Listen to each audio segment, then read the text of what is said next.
there is West Triangle Wood. That's the big ash that I was just leaning on, looking a little bit like it's suffering from dieback, but you know, what can you do? Now this, what is this? All of this. This is the woodland that was planted in 2017. It may have been 2018. It's one of those. And this is the woodland known by one of my friends as, who she might know, she may have seen it written down somewhere, as Winkle Wood. Now this was planted as mitigation, and it was planted as mitigation for the building of Sibson, which is the business school and economics, and which was built in, yes, a patch of ancient woodland, and it wins lots of prizes for sustainability. Now, this is, I'm going to flip the camera. What do I do?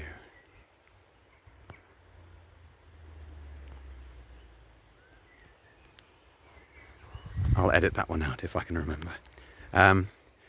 This woodland was planted as mitigation for Sibson.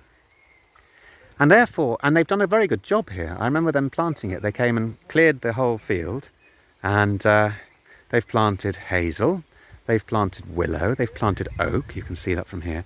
They've planted, down at the bottom end, they've planted alder, and you can see all the alder that's pushing out from there, from the border anyway, from the river border anyway. Up there, you can see a wonderful big poplar quaking up there in the distance.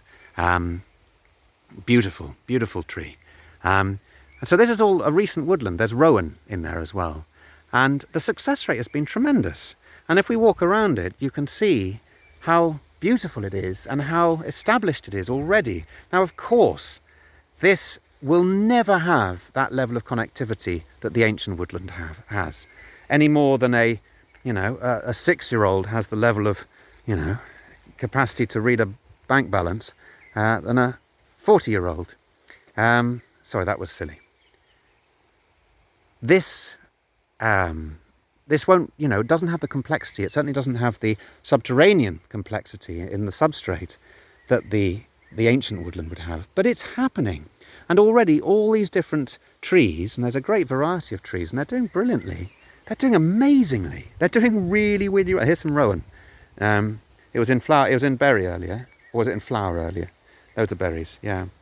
This is rowan. There's more rowan here. And then here's an oak. A lot of them are still in tree guards, and you can see them very clearly in the winter. I've been slowly removing the tree guards. They certainly don't need them anymore, not at all. They're kind of useful at the beginning, but they really should be cleared. You can see even, these are allegedly ones that compost. You can see there, which is true enough, but who knows what, what other chemicals are in the process. I'm a little bit suspicious of that. And they do seem to crack up a little bit, which is not really composting, but never mind. Life moves on. And in any respect, it's probably better, this is the sort of strange irony, it's probably better to leave all the plastic here, because bioremediation, the woodland will clear that plastic pretty damn well. Whereas if you pitch it all in a landfill, it'll leach into, like at the end of the day, now the plastic's here, leave it. Now, if you keep going along this path, you get to the Blean, you get to the pub in the valley, and because we're going up the Sar Pen. And this is, again, what is the protection on this woodland? We know that the university was compelled to plant this, and it would have cost a lot of money, and well done them.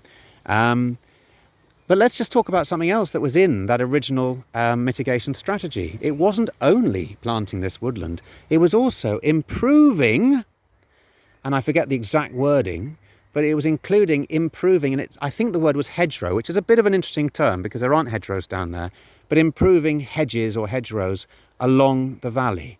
And there were other indications of where the mitigation, I've never seen that.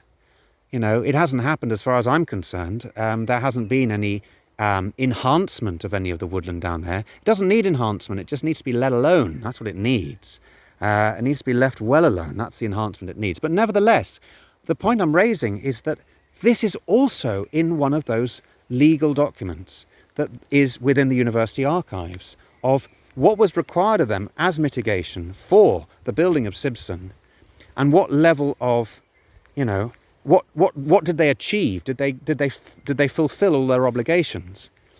And if so, is there still a legacy obligation of improving. I need to go and check exactly what the wording was, but improving the status of the woodland down there. And here we back with the alder here, all spilling out. So this is well worth coming to visit. This little woodland. It's well worth wandering through. You get a sense for how a woodland is. Within a decade. This is not yet 10 years.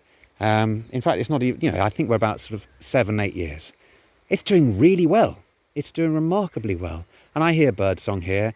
There's still grasses. It does get trimmed from time to time. They're still managing it, but it doesn't need managing anyway. It just needs to be left alone, and it'll do its stuff.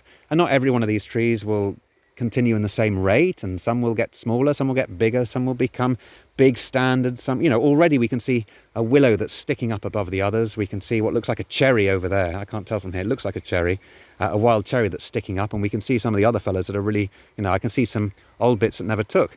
Brilliant. It's establishing its wild dynamic, and this needs protecting. Not least it's recent. And if we go back up here, we've got poplars going up the footpath and the bicycle path up towards Damon and Cosmos. And those poplars, they regenerate when they're cut. But it was quite a number of years ago that huge stumps, the trees were very, very tall indeed. They were huge and they were cut back. And I remember seeing the stumps. They're now very much buried in the ivy and the cleavers and everything else, but you can see all the new poplar growing out from the pollard. I mean, that's, it's growing. Sorry, it is pollarding, not coppicing. From the pollard. So the whole row was cut really far back, and now it's already regenerating. It's looking really healthy. That itself would probably constitute an ancient hedgerow. That again, all hedgerows deserve protection. They are vital corridors for wildlife. Vital corridors for wildlife. Especially when they're by a road. Now this isn't a road, this is a bicycle path. And I've seen badgers hopping across here in the night. It's beautiful. So again, this is the junction between Long Thin Wood and West Triangle Wood. West Triangle Wood, which is filled with very ancient trees, and that in their magnanimity, the applicant has suggested will not suffer any deterioration. That's not true. All the government advice, DEFRA advice, Woodland Trust advice, Environment Agency advice, I don't know. All advice says that you need to protect ancient woodland. You can't just go building right past it. Putting a road right past it, even if it's not in the ancient woodland, it's the same as going right past a SSSI. You always impact negatively the integrity of that particular system. Now look at this. This is really deep and beautiful. Now, yes, it's not going to be cut down, but it will be severely damaged. And if we move over here, we see the field that apparently the road is probably, maybe, if anyone had seen the plans, we might know, supposed to go down here. This is ludicrous. Now, we've been here before when we saw the Western Bypass. And the Western Bypass, but the Eastern Bypass. When we saw those plans and we thought there was going to be a big bypass cutting through this valley and that valley and the other valley, over on the east of Canterbury, all the way through to the Old Park and Chequers Wood and down to Fordwich, we all said, no, there's no way that can happen. I took people on walks there, councillors. I had a lot of councillors coming on the walks, to get a feel for why that land needs protection. Of course, it's going to be massively impacted by Mountfield Park. 4,000 homes. Part of the land we walked through of the Eastern Bypass was going there. But everyone said that was such a terrible plan, and the council then removed that from their policies of the local plan, of the draft local plan, and well done them. But then you have this one appearing, and this is just as bad. Slightly smaller in scale than a big bypass, but not really. Similar impact, and here it is. But it's not going to happen.